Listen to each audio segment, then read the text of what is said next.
Hello everybody, Melanie here and welcome back to the channel. Right, so today I have this video for you and it's about how to avoid getting back into dysfunctional relationships. Some tips that I'd just like to share with you that can really help. There are things that you can do at the beginning of any relationship, not just a romantic relationship, but friendship as well. The difference is that with romantic relationships, often where sex is involved, things speed up very quickly compared to, say, a work relationship or a friendship. So, ways to avoid falling into the trap of another dysfunctional relationship. Ways to avoid finding yourself in another codependent relationship. All right, so my main first tip is to not make yourself so available. Now, the reason I say this is because I have personally witnessed this in my own dating life in the past, and I'm observing this with clients that I work with. The dangers of being way too available, giving your time and energy away too quickly at the start of a relationship, and spending way too much time with this person at the beginning. The danger about jumping really quickly and deeply into something, the dangers of going way too fast at the beginning, is that you are forming a strong bond very quickly. And during this honeymoon phase, the rush of dopamine, oxytocin, serotonin, wearing the rose-tinted glasses that love offers, infatuation offers. And it's so easy to ignore red flags. It's so easy to dismiss warning signs. Very easy in this euphoric state to downplay things that would ordinarily make you question. So, to not make yourself available means having boundaries at the beginning. Having boundaries about your time and energy is very important because it means that if you can model healthy boundaries from the start, then it tells the person that you're seeing that this is how it's going to be. If at the beginning of the relationship, when you first start dating, you show that you don't have healthy boundaries, that you are quite willing to just spend 24 hours a day with someone that you barely know, and you give away all of your secrets, you divulge so much of yourself, you give yourself away so quickly to someone you just don't really know. If you are sick of being in codependent relationships, then it is all the more important that you don't make yourself so available at the beginning. Let someone earn that. People who want codependency, so let's take someone with BPD for example, all right? These aren't the only people that are codependent, but I'm using this as an example. So someone with BPD wants codependency and wants someone who doesn't really have very strong boundaries. They want to jump into a fantasy relationship and they want someone else to jump in them with them. Straight, deep in. They want someone to bond with very quickly. They want the idealized relationship straight away. There seems to be a common thread with the clients that I work with, clients who are recovering from dating someone with a personality disorder. People with cluster B personality disorders generally don't understand and respect boundaries. They don't. They want people who don't have boundaries. So, someone who is like this, generally at the beginning of the relationship, likes to speed things along and is quite keen to spend lots of time with you at the beginning. Now, because it's really hard to make more discerning, objective decisions after you slept with someone, can you imagine how much harder it is to make discerning decisions about someone once you've formed such a strong emotional bond?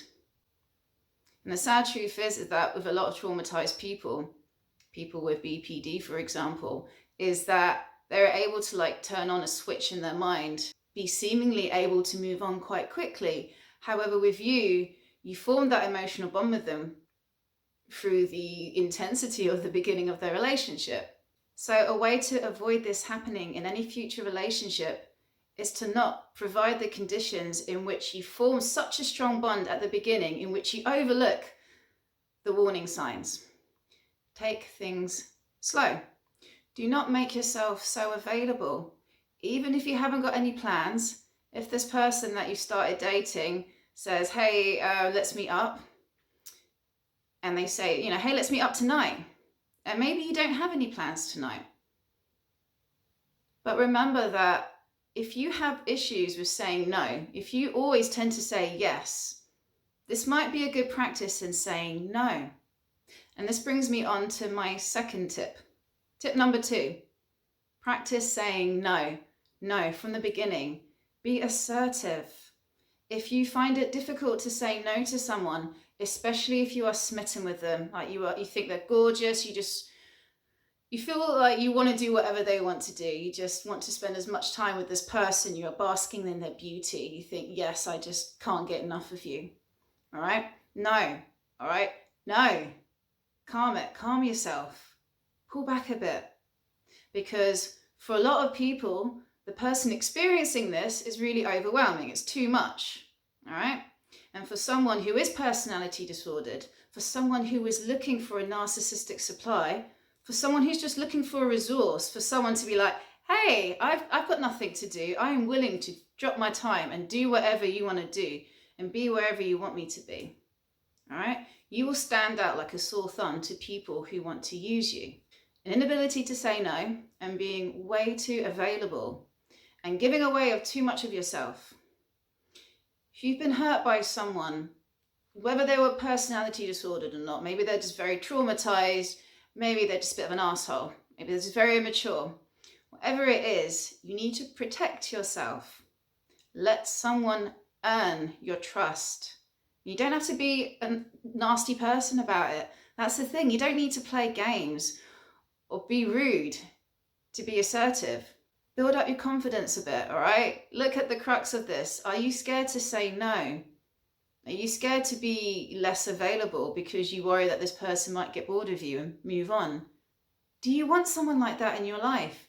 You don't need to go out of your way to be so helpful, to make sure that this person's needs are being met so soon, all right? It's different when it's a relationship that's built over time and both partners are putting in equal effort. But if you're making it clear from the get-go that you're willing to be her servant, then it's gonna attract people who would treat you like a servant. When you're saying yes every time you mean to say no, this is self-betrayal, okay? And to really question within yourself, if you feel a strong resistance in holding boundaries at the beginning, why? What's driving this? If maybe that there is fear, that you're scared that if you do say no, that if you do stand up for yourself, if you are assertive, and you're scared that this person will leave, then what does it mean? That you're spending your life doing things out of fear that people will leave you? Well, the way the universe works is that you will end up bringing in situations and people into your life that are confirming your worst fears. When you live in fear, it becomes your life.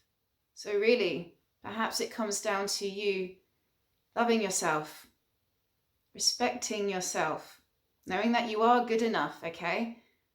Even if this person that perhaps you're elevating a bit, you're putting him or her on a pedestal, take some of that gold back. Bring it back to yourself. Maybe you are worthy, all right? Question the voices in your head that are telling you that you don't deserve this, that you're not worthy, that you're less than. To bullies, to parents. If we don't sort this out, if we don't rectify this within ourselves, we don't change our inner script, then we'll just keep bringing people into our life that keep replaying the abuse. So again, this comes down to learning to love yourself and having the confidence to realize that even if people don't like you, if you say no, that you'll be just fine. You'll be okay. Millions of people in the world, all right? There will be others who will stick around if you say no.